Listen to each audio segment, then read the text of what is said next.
Thank you so much for joining us today. My name's Sue Benson and I'm the MD and founder of the Behaviours Agency. I have the absolute pleasure of being joined by Sam Walker, the CMO from M Brown, Penny Brook, the CMO from Canada Goose, and Trish Halpin, who's a renowned journalist and podcaster, and I've had the pleasure of listening to all morning, well, for about the whole week, their postcards from Midlife. So welcome to all of you. But before we get stuck into the conversation, I thought I'd give you some context for why we're here. In January this year, I had one of those moments, that's enough moments, enough of talking to clients about why they should not represent midlife women with gorgeous 20 or 30-year-olds, enough at looking at advertising and not seeing myself or my equally fabulous 52-year-old friends, enough of being clumped together in a sweaty mass of menopausal fog and general unpleasantness, and enough really of the really negative attitudes and portrayal of women at this stage of their life. So you get it, I kind of had enough and I felt I really needed to take action. Well, either that or I was going to get a divorce because my husband was getting seriously hacked off with me moaning about it. And because I'm in such a privileged situation of being surrounded by some amazing other kind of midlife women, we decided to set up a midlife task force with one intention, really, to explore, learn and listen to this audience. And genuinely, I've never laughed as much, but equally, I've never cried as much when I've listened to this audience. I've ranted even more. Sorry, my lovely husband, Martin. But now we have got solid facts and robust insights to share with the world. And I hope that it's the starting point for creating really positive change for this audience. Today marks the launch of this work, which we'll share with you over the next few weeks. And these wonderful and incredibly pioneering people are here to discuss, kind of unpick and share some of our findings. So we're going to build the session around 6 key themes. Diversity, it was the biggest thing that we found, and we'll talk a lot about that today. Just the breadth of experiences that these women are going through. We'll talk around changing shopping habits. And for those of you out there who are brands or marketeers, this is the time to talk to these women. They are reconsidering just about everything, and you need to get your brand in front of them. We'll obviously talk about the big M, but what you'll hear from us today is, whilst it's a really important part of most of these women's lives, it's not the only thing going on. So we have to treat that with some respect.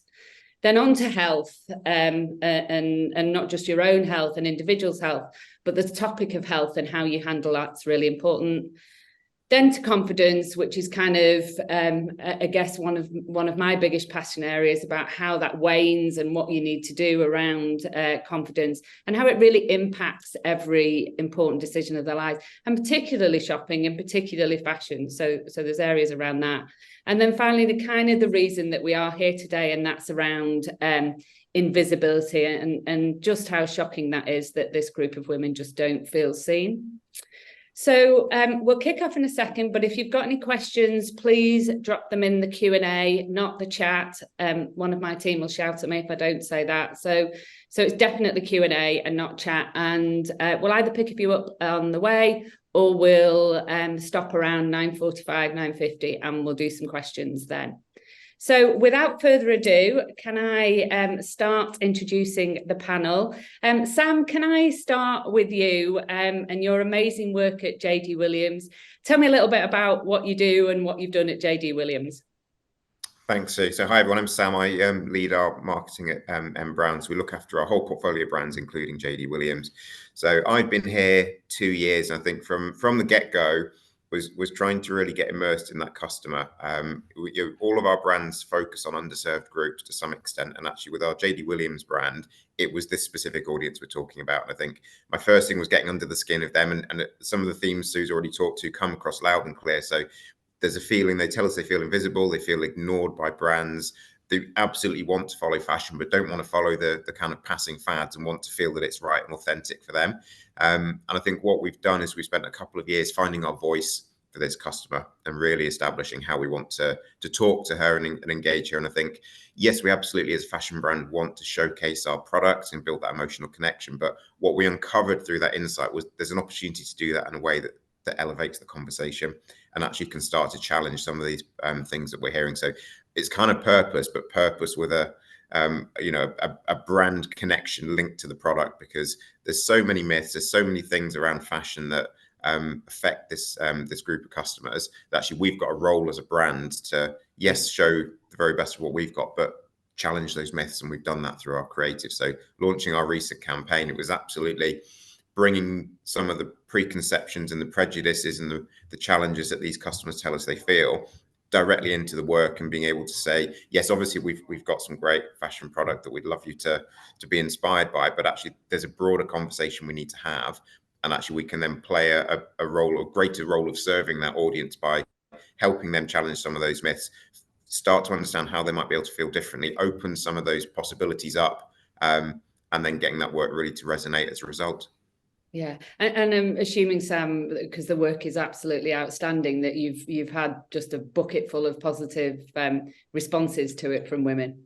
Yeah, we have. So we did quite a lot of pre-work. So I mean, as we've talked about a bit in the run up to this, we learned a few lessons along the way, because there are certainly things which really resonate with these customers, and there are things which actually potentially are triggering or are unhelpful. So we picked a lot of that up. But as a result, fine-tuning the work, we've seen System 1 tracking come back and show a really strong connection. Social response has been great. Qualitatively, when we've talked with customers and groups about it, again, we know it really resonates, and it starts to challenge and hopefully unpick and contribute to unpicking some of those myths that we know all of these customers and all of these women face. Oh, honestly, it's outstanding. And if you've not seen it, guys, go look at it, but not now. So on to you, Penny. Tell me a little bit more about your life at Canada Goose, and really your view on midlife women as a role model for Gen Z, which again we've talked about.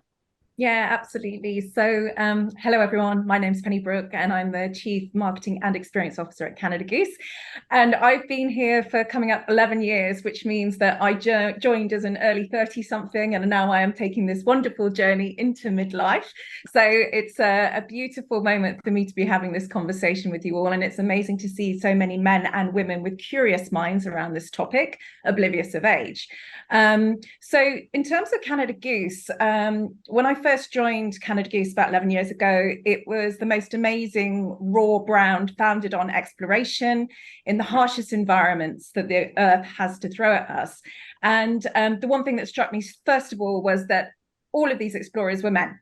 So I should also mention that they were really amazing men, many of whom we still work with today. The opportunity, however, for CG to be leveraged as a platform for diversity was therefore huge. And since then, we've built a global community of women and men who really demonstrate the spirit of living in the open. And living in the open is meant to be emotional, and it's meant to be physical. And my driving force has really been in the belief of the attraction of the human spirit and predicament, oblivious of age, gender, or background, and the support from Canada Goose of authentic storytelling, and always seeing a mixture of adversity and triumph being part of that storytelling.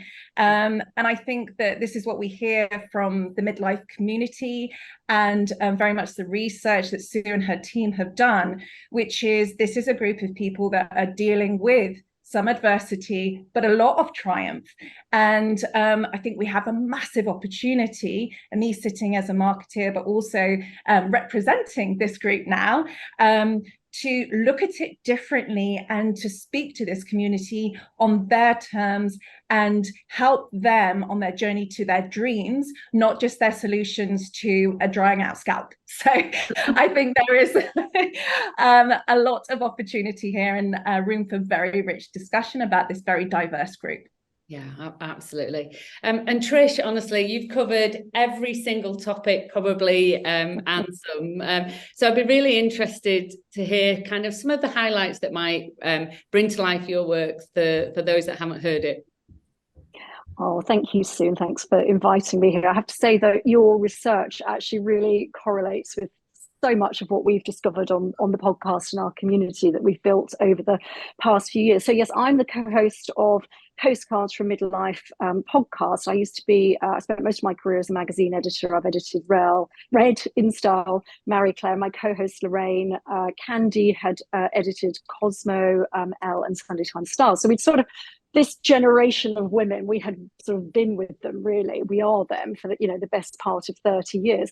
And we decided to launch a podcast because we were sort of facing the demise of magazines about 4 years ago. And we wanted to kind of do something different. I'd just been made redundant at Marie Claire. And we decided, okay, well, give this podcasting a go, see how it goes. Because there was nothing at that time in this space at all, talking to women over 40 in a sort of magazine format. So we wanted to do that. And so we launched the podcast, right time, right place, right topic, because it was about a few months before lockdown. And as we know, everybody's media habits started changing in lockdown. So people started going onto podcasts, searching out new things because they had the time to do it and the desire to do it. So there was that really helped us. And also the M word, menopause. Nobody was talking about menopause. We're going to talk about it a little bit later on this webinar, but that was right time, right place for us. And it was interesting because all of our celebrity and expert guests, we would say, is it okay if we ask you about your menopause experience? And they were like, yeah, of course. And we're like, well, you've never talked about it before. And they were like, well, because nobody's ever asked us. Nobody's ever asked us these questions that you are asking us as midlife women. So that's kind of where we started. 4 years on, we have a private Facebook group with 13,000 women. I think it's the sense of community that we've built in this space that is the most powerful and rewarding thing for us. And we did our first big live show over 2 days at the Business Design Centre last year, where we had over 3,000 women come together in attendance. And we are just about to launch this week our very first Substack content newsletter. So it's grown. There's a desire for this kind of content and this kind of communication. Yeah, and it's just so real and authentic. That's the thing. As I went obviously on my menopause journey, I've been with you for nearly 4 years, around about the same time that you started, and it's just a lifeline, isn't it? It just opens your eyes to lots. Yeah, that's what women are telling us. It's like, I'm not alone. I thought it was just me. How amazing to find such supportive women in this community, and I think that's what's so powerful. Yeah, which is incredible, really. I mean, that's one of the biggest changes, isn't it? Is just the amount of information, particularly around menopause, that's available to us. It's now, how do we navigate that? Because there's just, there really is just so much. So let's come back to diversity of the audience. And as I said, when we started our journey, we thought that we would just be talking about menopause. In fact, our project was called Project Menopause. And it wasn't until we started with our initial discussions with women that we realized very, very quickly that whilst menopause was a key theme, actually, it was the diversity of these audiences, or this audience, that we really talked about. So from coping with loss to exploring new careers, from celebrating 25 years of marriage to coping with divorce, the life experiences are just so influential and really, really diverse. And therefore, we have to see them as single women and diverse, not just this mass. And those experiences, I guess, can be really liberating, as Penny talked about, but also incredibly difficult. So, Trish, what I really wondered, with that backdrop where there is so much diversity, do you see any kind of brands or celebrities or influencers that are really starting to demonstrate that understanding of diversity? I think so. Absolutely, there are a lot of visible midlife women, I would say, in social media at the moment, which is just fantastic, and older. I mean, some of the people that we've had some of these women on our show, and they tend to specialize. So you've got people like Lucy Wyndham-Reed, who is a midlife fitness. She's massive on YouTube. She does these 7-minute bite-sized workouts, which for this woman, she's like trying to get kids out the door, trying to get to her job, but she knows that her health, her well-being is really becoming more and more important. That is a really brilliant place to tune into. People like I'd say Trinny Woodall is doing it incredibly well, and we know the success of her business, but I think the way that she communicates with women, and she has a way of communicating across ages, I would say. And back to your point about sort of authenticity and feeling feeling part of it, feeling part of a tribe. She's very good at doing that. I think Michelle Griffiths Robinson, I don't know whether you follow her on Instagram. She's a former Olympian, and she's an influencer. She's a motivational speaker, and she's just great. Her energy, if you see someone, she's in her 50s, her energy, her fashion, her style, it's so in sort of invigorating and makes you just joyful. And I suppose these are women who are making you feel joyful, doing their thing, being positive, and I think that's really powerful. Yeah, and I think that's a really powerful space for brands, though, isn't it? That's certainly what we learned in the research, was just the humour, the joy, the empowerment is what people wanted to see. They didn't want to see the reverse of it. It's too real in some ways, but actually being inspired by women that are real and really trying to kind of fit things in is just what they are looking for. And so sort of building on that, Penny, in terms of that authentic storytelling, do you think authentic storytelling is even more important to midlife women than perhaps to the younger generations? Yeah, well, I think I'd love to talk about the younger generations, because I think, in advertising, of course, we like to put people into their different pigeonholes. And at Canada Goose, we do tend to target what we'd call a younger generation, and the Gen Z generation, I think, has had the best kind of publicity of any generation, and the most coveted, especially in the world of fashion and luxury. And that has caused me a lot of time for reflection and pause, because I think it's more than likely the case that brands have become overly obsessed with marketing to younger generations and strategizing, in some cases, exclusively around those audiences, especially in luxury. And I'm not sure that this approach does justice to any generation, and to the opportunities to talk more inclusively is absolutely huge. And this cross-pollination between the generations, I've grown to realize that many women who are in that Gen Z bracket, millennial, are looking for friendship, inspiration, advice, and practical tips from women in a midlife stage. This is absolute kind of gold dust for them. And many systematic issues for women are unfortunately the same as the ones that women in their midlives had to encounter and still do. But they have more experience. And I think also for Gen Z, there's the introduction of new societal pressures that are compounding the issues that maybe some midlife women have experienced previously. So I think the opportunity to see this is a generational community that can support each other, and that does not get sort of ghettoized or siloed and therefore tokenized by advertisers is really important. And there's something so beautiful and powerful in, coming back to your question, in the authenticity of the storytelling coming from this midlife generation. Because on the right side of the confidence tracks, I believe this generation are unashamedly themselves. And they are, as you were saying to Trish in her podcast, are just so beautifully honest. And therefore, the advice is real and it's democratic. It's open for everyone. And so I think that authenticity is therefore exceptionally important to that audience, and they can call BS quite quickly on something that is coming from a commercial perspective, but is not intuitively relating to them or actually advancing them at that particular stage in their life. Yeah, so that makes it a really difficult balancing act as a brand. And Sam, just to bring you in on that, we talked before about your role as a brand is actually quite different as your role and contribution as a marketeer. So how you represent yourself as a brand is very different because of that. There's some things you can talk about, there's some things you can't. Yeah, definitely. I think understanding your role and what you've effectively got permission to talk about is really, really important. I think, Penny, to your point, one thing we always hear from this audience is they know their mind. They will speak. They'll be quite forthright, and they will be really open and honest when they see something that they don't think is authentic and genuine. And I think what we've found as we've developed the work is getting the right tone speaking to them in a way that feels authentic, but has to be grounded in the product and the offer and what you're doing as well.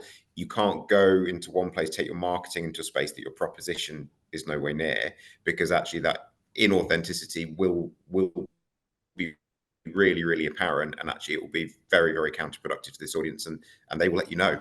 Yeah, they do. They do. Sometimes I feel like I'm a massive oversharer, but I just think I think that might just be an age thing. Maybe I've always done it, but I'm even more sharing or an authentic now. So we've talked about the diversity of life, but there's also the diversity of life stages, which does come onto a little bit of age and trying to avoid ageism.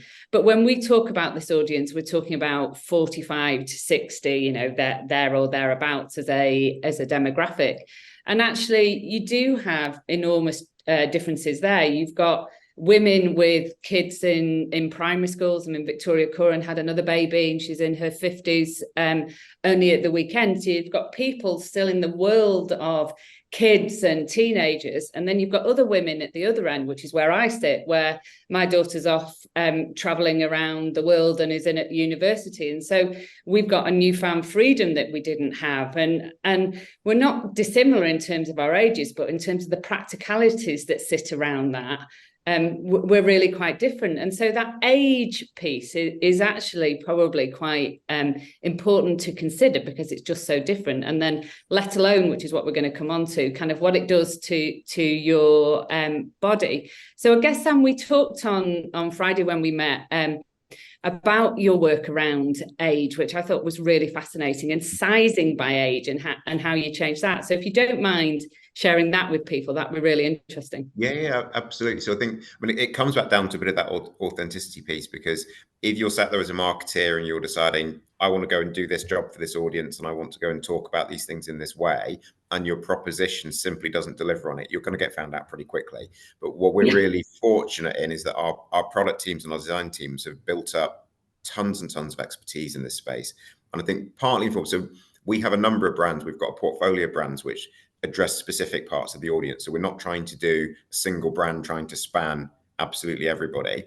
And that means that we're able to be a little bit more specific in how the product and the range offer actually addresses those customers' needs. So we've done a huge amount of work, research to understand kind of where some of the things that take away or build confidence are. And I know we'll come and talk on about that in a bit. But also we've done a lot of work actually understanding by age, how do things vary? How does size vary? How does styling vary? And the teams have used a 3D body scanner to go and actually work that out by age, so that you can say, well, you know, differences between a size 10 or 14 and 18, whatever it is, at age 25, that's not necessarily the same at age 50 or the same at age 60. So what happens is they've used that actually to build some bespoke sizing patterns, and actually then, depending on the brand and the audience, it will actually be sized in a different way to a different cut than you would get if it was serving one of the other brands and a younger audience. And that means that when we're looking at how can we, you know, we've set out with the work to really go and challenge some of the myths that those customers face, challenge them head on, and actually show them and hopefully empower them to feel at their best in the moments where they want to build that confidence. But actually that's grounded in knowing that the product offer, whatever size they are in that spectrum, whatever style they're looking for in that range, actually has a much better chance of creating the right fit that will then help build confidence and help them feel at their best. Yeah, no, I honestly, I think it's really interesting, and you know, a real joy to hear, because that's one of the things, as you said, and we will talk about it, like confidence just goes, and you know, choosing what to wear is really, really difficult. And then we have that whole debate, don't we, about you shouldn't look at what size is, it's just what makes you feel great, but you're still looking that it's not a 10 or a 12 or a 14. You still want to know that. And actually grounding it in the fit, is super important. We found on some of our other brands, we've worked with influencers who've actually tried to persuade people to size up, because you'll actually get that better fit and it will make you feel better. And it's counterintuitive to the way a lot of the narrative runs. But actually by, you know, taking that insight on how you build the product, but also then showing and talking about size and fit in a really different way, hopefully we can give more people access to that. Ultimately, that's why you buy into fashion, isn't it? It's to feel good, to help you be confident and make the most of those moments. And that's why I think it's a really exciting opportunity. It is huge. And just carrying on with kind of the thought around shopping, as I said in the intro, really this period of women's lives is one of those moments where they are forced to take stock with triggers around both their health and their mental and the physical well-being, really changes them as an individual, you know, whether it is midlife weight gain, whether it's your hair thinning, a ton more wrinkles, it kind of, and your confidence, it makes you re-look at literally every brand that you're buying and whether they add relevance to your life, whether they make your life more easy, and whether they make it feel good. So as an opportunity for brands and marketers, I don't think there's ever been such a big one. So Penny, kind of in the luxury market, do you see women re-entering it, but with a different shopping perspective, perhaps one that's more ethically or sustainability driven? You know, do you see attitudes to purchases changing as women get older? So I think that there's a couple of things I'd love to talk about here, which is the thing that we don't tend to highlight very often is that women generally have the greatest buying influence in the global marketplace. Yeah. And I say buying influence because in the global marketplace, because they might not necessarily in certain markets be bringing in as much as men are, but their influence on how those dollars or pounds are spent is much greater than men. Yeah.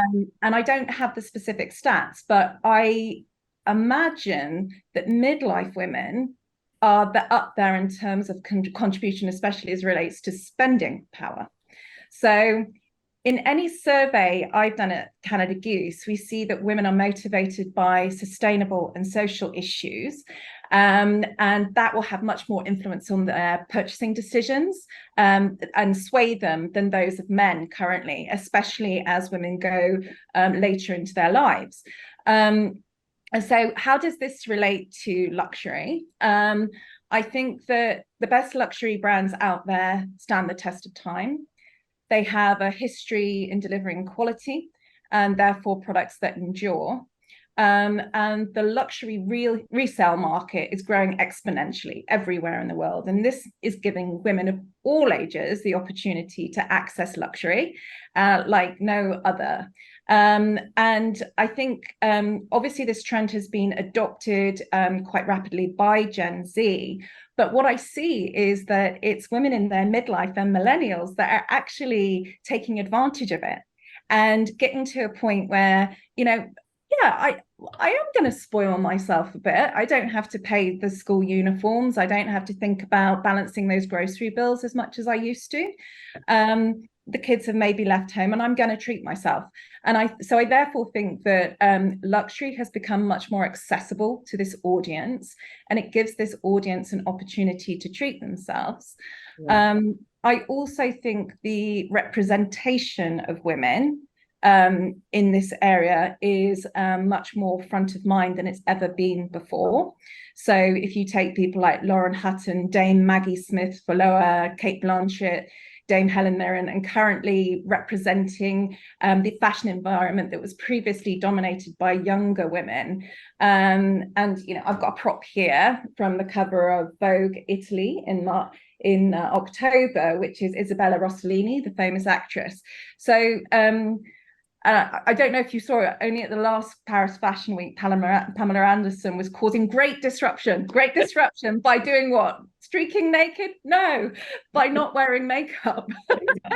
So, you know, how crazy that said out loud, but it caused disruption because she didn't wear makeup. So I think this is all great. But I also would say we've got a little bit of a note of caution around this, that midlife women's representation in fashion doesn't become a trend itself. Yeah, and the challenge for the industry is to fully embrace and embed this diversity in the day-to-day, because midlife women are not a trend. And as per the research, they shun tokenization. Yeah. And inauthentic representation. So the test is going to be in time to see if this representation is actually embedded or just becomes a moment in time where it was fashionable. Oh, we really hope that level of inclusivity continues, doesn't it? And it just isn't a fad. So, Trish, I couldn't possibly have you on the panel without asking shopping advice. I'm really sorry, off topic, but I'm going to do it. What is the killer product or the killer thing that you bought and you could recommend to everybody out there, kind of as a result of the change that we've gone through? What's the one? Oh gosh, well, I was going to say my HRT prepayment certificate. I don't think that. And very good glasses because your eyesight goes. But we're like twins. We are actually. And the HRT prepayment. Exactly, but I think just on a more serious note, I think there's a few areas here, because I was trying to think of the one thing. There isn't one thing. There's a lot of different things. Actually, I'm open to a lot of different things and buying new and different things. And the reason for that is because I've changed. You go through this sort of like liminal period when you go through your menopause. You do go, you can sort of think, who am I now? When your kids leave home, you might have been like me, made redundant from a job in your midlife years. So you start going through this phase of trying to reassess who you are. So I am open to brands and products that might help me understand that, or make me think a bit differently about things that I bought before. And I also want stuff that's going to help my well-being and stuff that's going to make me comfortable. So, I have bought FitFlop trainers for the very first time because I've got painful feet now. So it's that kind of, if you can kind of balance those three things, I think that's quite interesting. Oh yeah, I love it. So let's move on to the big M. And so whilst the big M is definitely a factor in many women's life in our research, what we actually found was that only 2/3 were in the menopause, and the more staggering fact was actually only 1/3 of those were suffering from symptoms. So while the narrative is out there about it's all about menopause, it just supports the fact that actually there's more going on in these women's lives. And I suppose there are two areas to explore there. Kind of one is this recognition that there's more to life than more to the midlife conversation than menopause. But then secondly, just a real understanding of, has the menopause conversation moved on? And Trish, I thought I would come back to you on this, because you obviously at the very start and the very heart of campaigning around menopause. How have you seen the dialogue change around the subject? Well, I think, first of all, I think we should acknowledge how important this conversation has been and how it has helped millions and millions of women. And I don't want it to stop, but I think you were right that we've got to a point now where we want women to know, so for us on the podcast, for example, where we sort of don't talk about it as much. It's always there in the background, but it's here's the knowledge, here's the information you need, because that information wasn't accessible before. So now the information is accessible. This is what's going to happen to you. This is where you get your help. See how you go. It's going to be a blip of maybe 6 months to a year. Then with the right help, you should be right back on track and ready to embrace this amazing second stage of your life. But we have to remember that it's not every woman. So 13 million women will be going through menopause. And you're absolutely right, Sue. Some have symptoms, some don't. Every single one will experience it differently. But there are up to 40 symptoms, and they can be incredibly debilitating, both mentally and physically. So what's happening to those other women who aren't getting the help and aren't getting the messages? And it won't surprise you to know that there is a correlation between women in deprived areas are not accessing HRT and treatment in the same way that women in less deprived or non-deprived areas are. So I think it's we're in a good place with it. Keep it going, but you're absolutely all right about the sort of tokenism, the jumping on the bandwagon. Nobody wants to hear that. It's sort of like, I sort of feel like it's kind of background noise, it's wallpaper. Once you get yourself sorted, you can move on, you can help other women and share the knowledge and spread the word, really. Brilliant. And Sam, on that, how have you guys tackled menopause, and has that changed? I think we've definitely had a lot of conversations about it, and particularly over the last couple of years as it's become more prominent. I think what we found when we spoke to customers, it's really consistent with what Trish has talked to and what we've heard through the research, is customers, that we speak to tell us they're not one thing. So they're not defined by menopause. They're not defined by something else. There's a lot of different experiences. And I think what we were really mindful of was exactly what we've just heard, which is not wanting to jump on the bandwagon. And actually, we know that there are a huge number of things going on. There's lots of different life stages caught in this audience. So you've already talked to, it might be women who still got kids at home. It might be women who found that they've got a bit more money and the kids aren't around. It might be any one of a dozen things. You've got then menopause as one of the things that relates into that and is part of their experience. But I think what we settled on was actually, it's absolutely something we reference, we've talked to, but it's not something that we're going to make into a huge event, because it's one of the things that we do. So we absolutely make sure we've got the right product there, so that if, depending on whatever symptoms customers have got, they can find fashion that's going to support them, whether that be comfort or whatever else they're looking for. But we strategically decided, actually, the way that we will engage the audience and the way that we'll challenge some of those myths, this is one of the things that we talk about and is really relevant, but there's so much more going on that we don't make it the only thing. Yeah, and honestly, that's an amazing approach. The research very much said that it can't be tokenism, and it can't, it's inappropriate for some brands to talk about it because, brand stretch or not, it's just not their topic of expertise. Your topic of expertise is fashion, and and you've dealt with it very carefully. But and not I think you found that there were a couple of brands that did kind of strict, if you're Boots, you've got permission to talk about it in one way. If you're a fashion brand, you've got a very different permission and frankly contribution to make. That's very different. So you need to make sure you're staying appropriate to actually what you're there to do and the role you can play and should play for those customers. No, exactly. And if you're talking about fashion, you're talking about it in relation to the relevance of, I don't know, the way people feel around body confidence. So there's a connection there, but you're making the right connection, aren't you? So I think it's really interesting how different brands have done things. And then, Penny, just to move into the corporate world just for a minute, we're starting to see menopause firmly on the agenda in most organisations. But are you seeing that? Are there any interesting developments that you've come across kind of in your travels across the globe? You were in China only last week. So what are you seeing? I would say that, first of all, the work that you do, Sue, Sam, Trish, in order to sort of research this, raise awareness for this, normalize the conversation and educate is really the tip of the spear for corporate organizations to raise their game. I do think, there's still some quite basic challenges for women in the workplace that still exist, that the menopause agenda is kind of stacked in a bit of a queue. But having said that, I do know that there are some extremely progressive businesses out there who are leading the charge. Not being a specialist in this topic, I do wonder whether we have opportunity within our early learning years in education systems, in sex educations for the whole life stage to be addressed from an early age. So not just stopping on reproduction, which is where we just seem to tend to stop talking about the women's and men's body in the education system, unless you advance into further education on that topic. But also policy change. I think as soon as there's policy change and reform, that sort of forces the hand and accelerates what corporate organizations need to do. Yeah, no, absolutely. But we are seeing that, there's a whole load of initiatives, certainly in my industry, in the advertising industry with Wackle, that are really driving that change. But you're right, it can be quite far down the queue.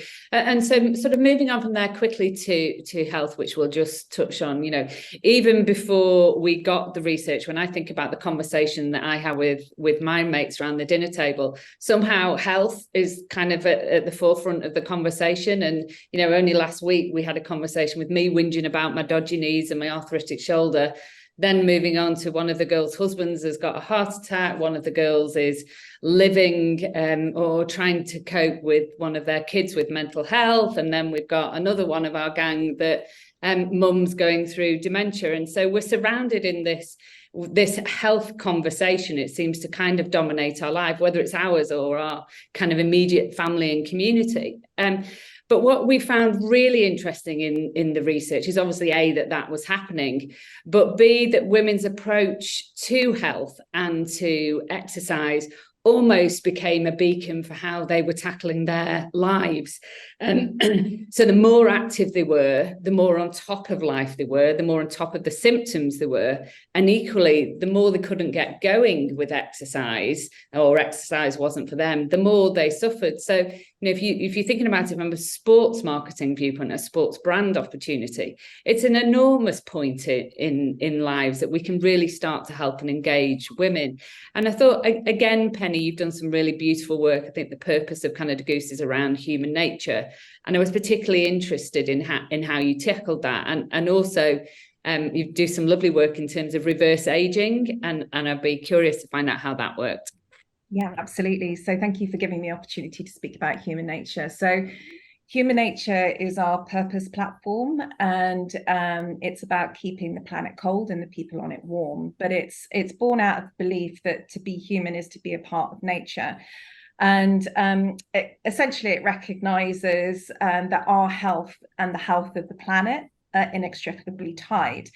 And so this platform for us defines kind of like the materials that we choose to use, down to the longevity that we promise in our kind of our warranty for our product for a lifetime. And really the reverse aging campaign was symbolic of enduring quality and enduring spirit, oblivious of whatever life stage you're at.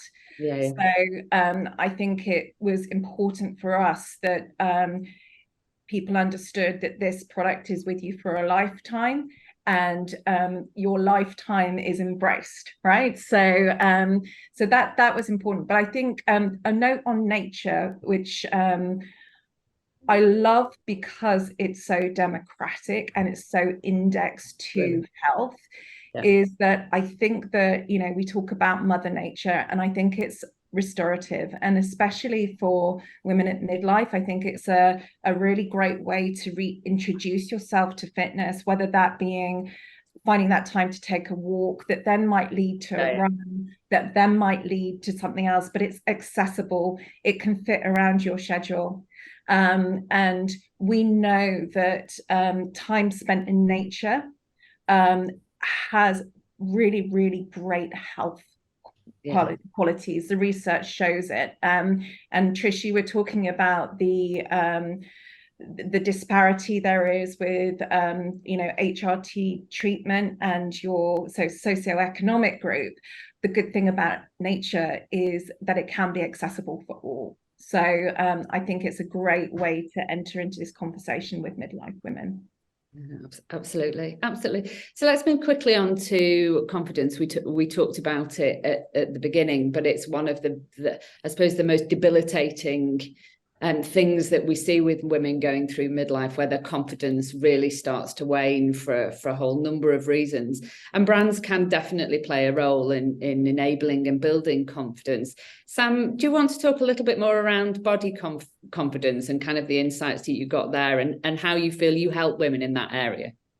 Yeah, thanks, Sue. Love to. I think in all the insight we've done with customers in this group, confidence just runs through absolutely everything. It connects into invisibility, that I know or perceptions of invisibility. It connects through to actually how do they make the most of every moment, whatever part of that life stage they happen to be in. So I think when we talk to them and understand how they feel about fashion, there's a few things going on. Partly there's the sense of, actually, has any of this been designed with me in mind? Is it for me? Is it for younger women? Is the kind of hit thing we hear from them. And actually there's lots of signposts that brands can give or not give, which can indicate that. I think the other thing we've done, which was a huge eye-opener for me, was look at what I call the emotional customer journey.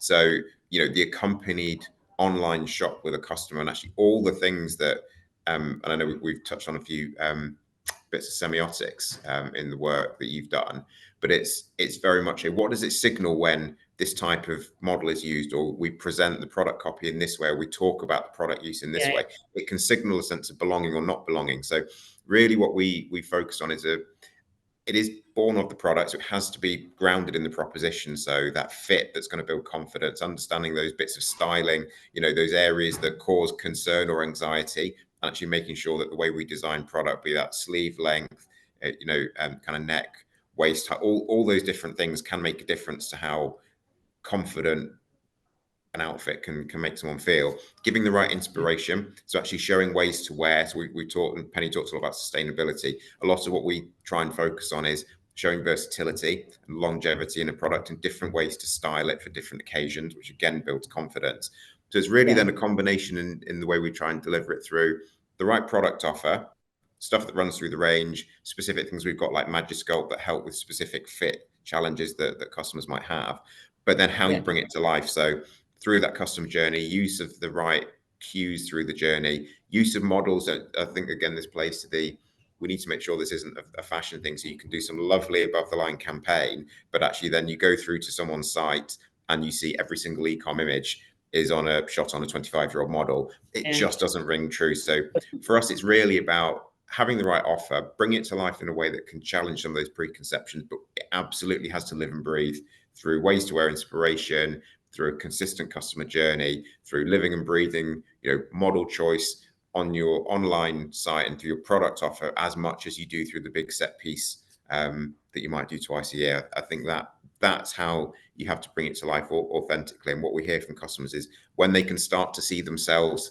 in an aspirational way, but still be able to see themselves, and actually they get the right level of inspiration, that's when we can hopefully help them build that confidence. Yeah, honestly, and seeing themselves is actually a really important thing there, isn't it? It's not the tokenism, and it has the depth through the customer journey. I think they're two important things, because what we're seeing obviously is that tokenism, and you can see them in the ad and they're not on the social campaign. They just don't exist when you get on the site, or you might see one range. So I think that depth is really something that brands should be aiming for. And Trish, quickly, you've had some amazing guests, not least of all Melissa Morel, who's a personal stylist, who I've now spent all weekend looking at, and I'm very definitely wearing, you can't see it, but definitely wearing the shape that she has suggested.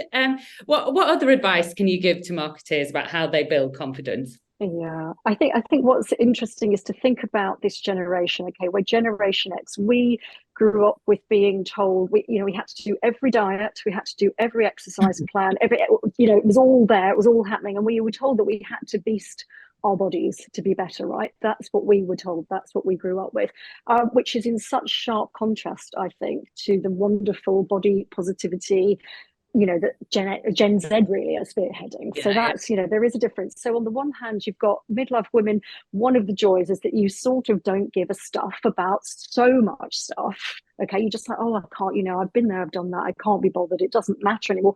But body confidence does seem to be the one thing that women of this generation can't move on from. So somebody like Melissa, again, is amazing. She's got everything we talked about, the authentic advice, the warmth, the democratic, and just making it doable, bringing to life her, her advice on her YouTube channel. And you look at it and you think, oh, I could do that. So it's how you make it accessible and doable, I would say. Brilliant. So that's practical advice. So we're coming to a close. We're far too quickly as far as I'm concerned, because I need so many more questions to ask these guys. But if you have questions, if you can pop them in the Q&A, and we'll come on to those in a minute. So the last thing I really wanted to talk about was invisibility. And although we've read similar findings, I think I was absolutely staggered when I saw it on our own commissioned research that 67% of women felt invisible, and 32% felt that advertising didn't represent them all, which is terrifying for an industry that I represent, and terrifying, but also typical, I guess, of some of the conversations I have had. We can see positive change, and the work that Sam and his team are doing is absolute evidence of that. But really, are you seeing it anywhere else, Penny? Are the things that you're seeing where there's change afoot, and you think that we are getting that visibility? And Sam, Trish, feel free to jump in at this. Yeah, so I think I think there are, like I spoke about earlier, there is a lot more representation of midlife plus generations within fashion. And my hope and my commitment is, from Canada Goose perspective, is that continues. I think we just did a campaign with Annie Leibovitz that we launched back in October, and Annie herself is an absolute dream to work with. She's unapologetically herself. She comes with her craft, and she's not around to make friends, she's around to do business, and that in of itself is very inspiring, because I think a lot of the time women feel that they have to kind of bring the team together, but she comes in and she does a job, and she's amazing at that. But I think the main thing that we can do is actually continue to represent lots of different people with different stories. And some of those will happen to be in their 50s, 60s, some will be in their 20s, and bringing them together and letting their stories authentically lead the narrative. And, I think, Sam has talked a lot about, and it has to directly relate to the proposition. So, when I'm talking, we would never at Canada Goose talk about menopause, but what we would do is give a platform to somebody who would be at that life stage for them to tell an aspirational and influential story about what they're doing and how they're inspiring others.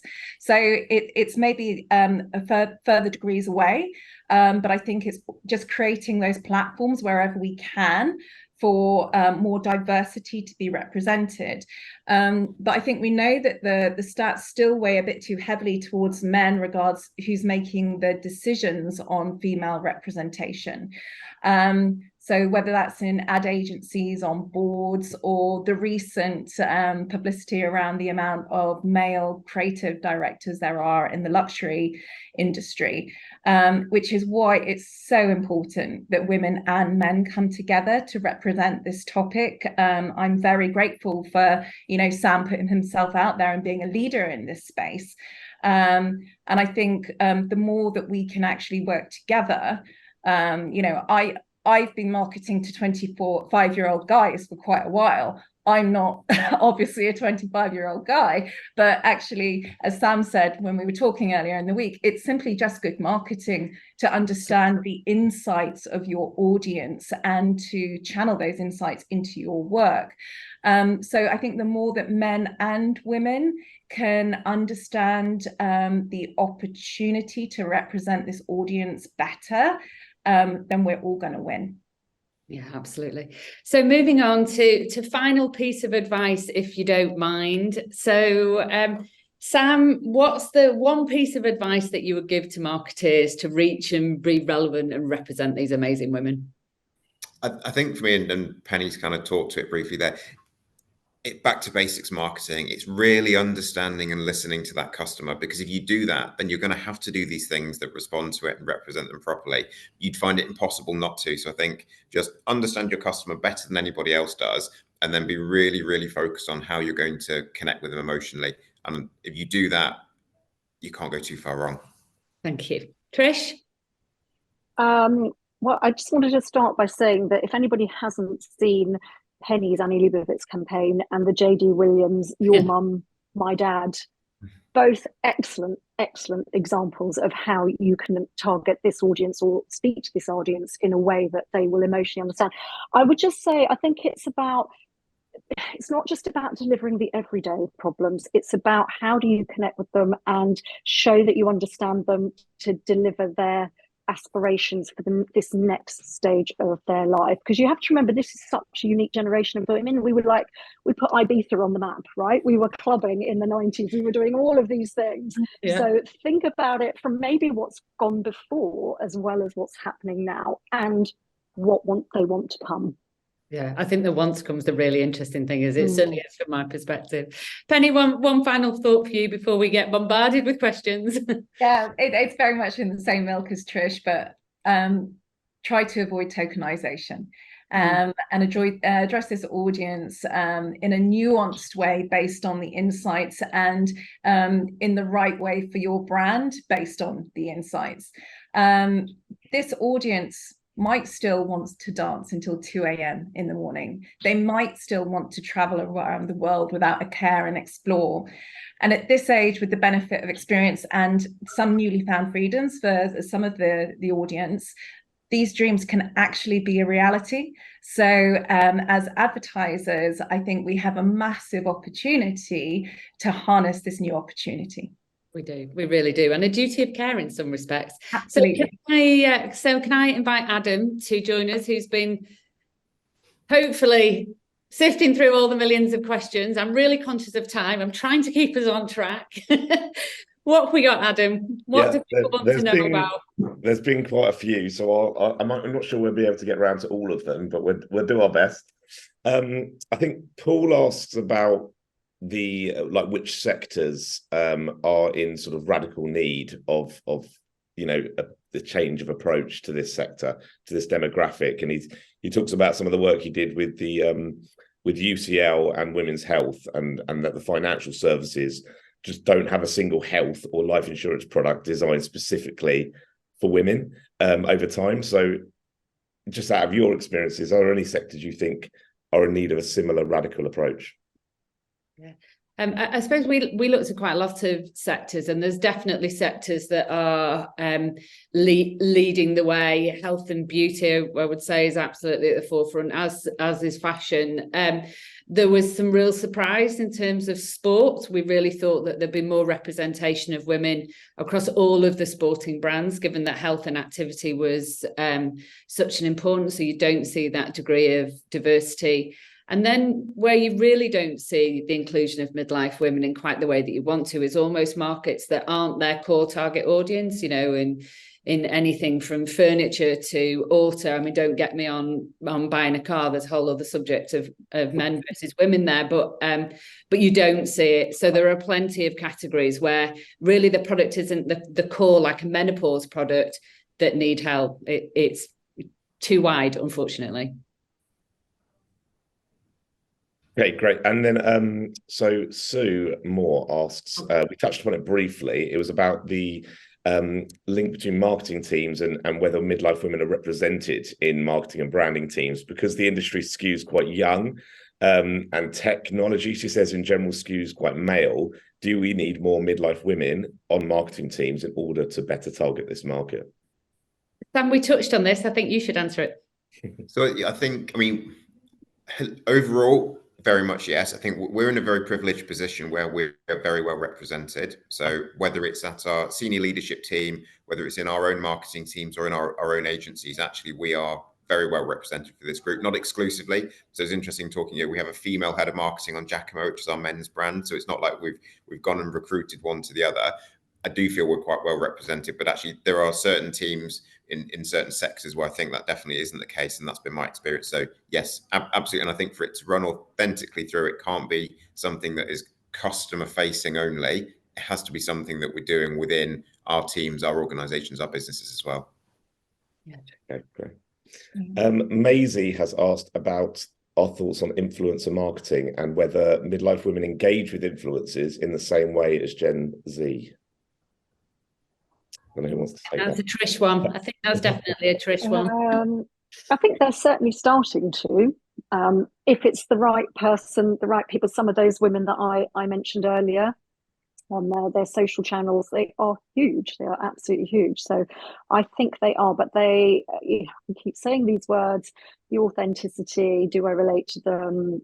All of that, am I in their tribe? Is it me? They're looking for their tribe. That's what they're looking for. They're looking for their people. And I think, there are some good people out there doing that. It's really true. Have we got time for any more? Just one more, Adam, and then I think we probably need to say our thank yous. It's a big one. Lucy Ryan asks about with menopause being a $60 billion industry, how do we ensure brands are working with midlife women in an authentic and sustainable way? But that's a big question. Thanks, Lucy. Is one of you guys, Penny, do you want to tackle it? Well, I think, I'm going to refer to your research here, Sue, because I think that if you have a product that directly relates to solving an issue that's directly coming from the menopause, then you have permission done well to speak about it in quite a linear way. If you're a brand that is just addressing that audience on a lifestyle basis, I think it's important that you understand that you don't have permission to start kind of like banding it about, and that drives this feeling of a lack of trust. And also, like Trish was saying about a feeling of, is this my kind of person? Is this my community? These are my peeps. Do I feel safe here.